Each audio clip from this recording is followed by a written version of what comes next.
हम सबका एक ही सवाल है कि भारत ने सीज़ फायर किया क्यों? आखिर क्या कारण था कि हमें सीज़ फायर करना पड़ा? और कल की स्पीच में हमने देखा प्रधानमंत्री मोदी जी टीवी पर आए, उन्होंने आश्वासन दिया है कि वो पीओके लेंगे और उसमें काफ़ी दृढ़ता दिखाई है कि वो पूरी शक्ति का उपयोग करेंगे और पाकिस्तान को झुका कर रहेंगे। परंतु समझना ये है कि सीज़ फायर के पीछे या युद्ध विराम इसके पीछे कारण क्या है।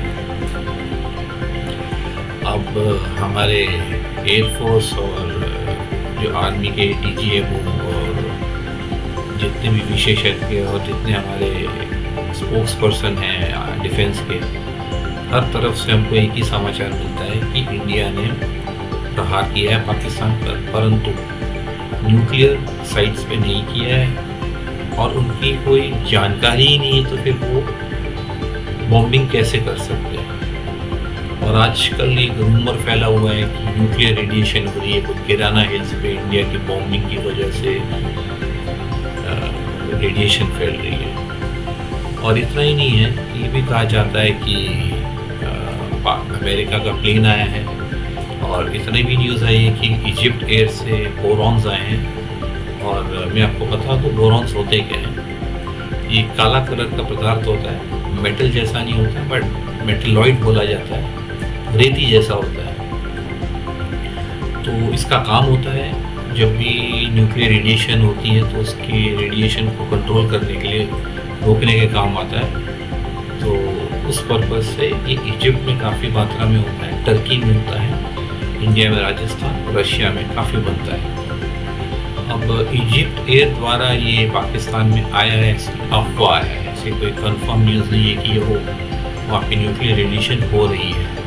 और आजकल सोशल मीडिया में इतना फैला हुआ है कि ये न्यूक्लियर रेडिएशन हो रही है, परंतु सवाल ये है कि इतना बड़ा सीक्रेट जहाँ उनका न्यूक्लियर पड़ा होती है, सबके पास खुली खबर थी, यानी भारतीय सेना के पास एक खबर थी कि हो सकता है, सोचने वाली बात है।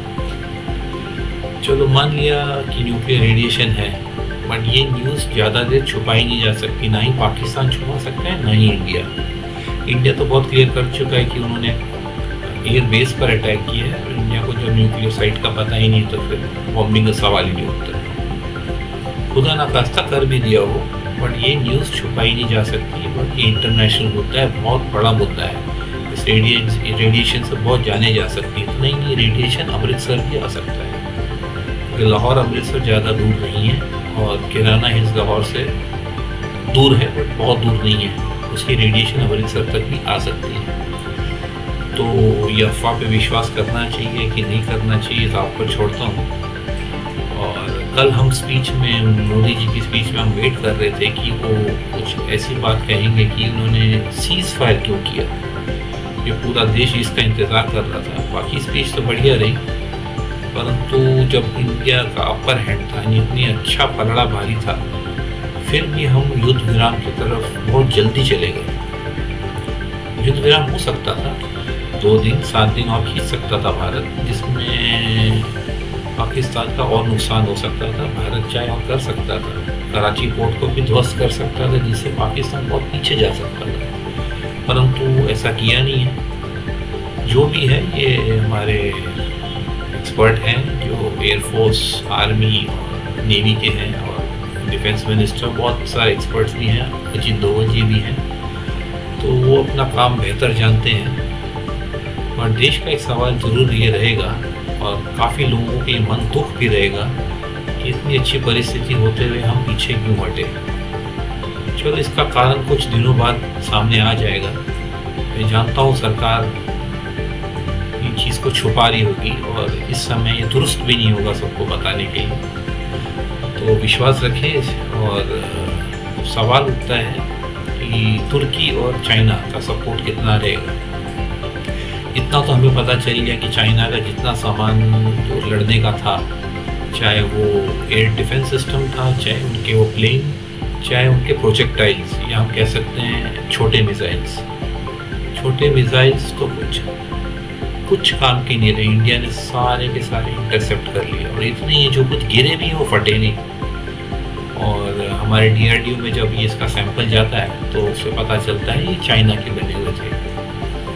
कुल मिला के पाकिस्तान का डिफेंस और अटैक दोनों ही बहुत वीक है इंडिया के सामने, और हमारा S-400 जो है डिफेंस सिस्टम, जो एंटी मिसाइल है, जो आने वाली मिसाइल को इंटरसेप्ट करता है, वो S-400 का काम है, जो बहुत ही बेहतरीन सिस्टम है, डिफेंस सिस्टम। तो इसको तो मानना पड़ेगा, इसकी दाद देनी पड़ेगी। और सबसे बड़ी बात है कि पाकिस्तान इस समय घबराया हुआ है। तो अब देखा जाएगा कि डोनाल्ड ट्रंप के ऊपर क्रेडिट उठाने की कोशिश कर रहे हैं कि युद्ध विराम उनकी वजह से हुआ है, परंतु मोदी जी की स्पीच में कहीं पे भी USA या ट्रंप का नाम नहीं लिया गया है। तो देखते हैं आने वाले समय में और क्या खबरें आती हैं। तब तक नमस्कार। अगर आप चाहें तो कृपया लाइक और सब्सक्राइब करें। इससे हमारे चैनल को आप तक और अधिक जानकारी पहुंचाने के लिए प्रोत्साहन मिलता है। धन्यवाद।